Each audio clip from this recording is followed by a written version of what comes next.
سورة توبہ کی رب کریم فرمائی والمنافقون والمنافقات بعضهم من بعض. منافقان نارینه سړي او منافقان زنانه چې کوم دي دا بعض د بعضو نه دي.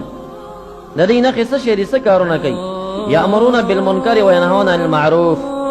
غلطه عقیده به خلکو ته امرونه کوي، نر او ښځې، او د سمې عقیدې نه او د نیکو کارونه به خلک اړوي. او بل به څه چل کوي؟ نسوا الله فنسیهم. دوی خدای تعالی یاد ویستلی، د خدای تعالی ذکر به نه کوي.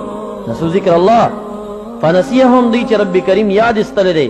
یو وخت به داسې راشي چې دوی به جهنم ته رب کریم ګزار کړي او داسې به یاد وباسي لکه دوی چې دنیا کې خدای تعالی ذکر یاد ایستلی.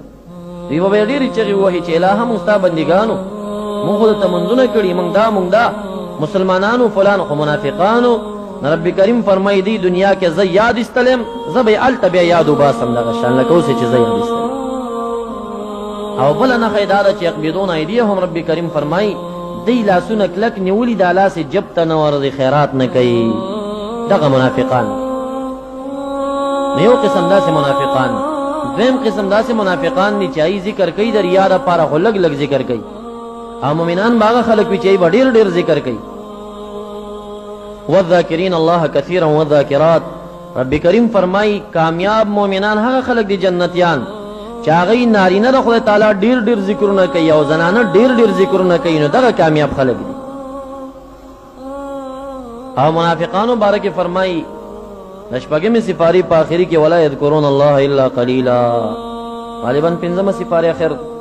دا منافقان به د خدای تعالی ذکر نه کوي، او چې ذکر کوي نو الا قلیلا، لږ لږ ذکر به کوي. خو لږ لږ به ولي کوي؟ یراؤون الناس، خلکو ته به ځان ښیي چې ما خو هم کنه تسبیح مې پیدا کړي دي، زم ذکر کوم.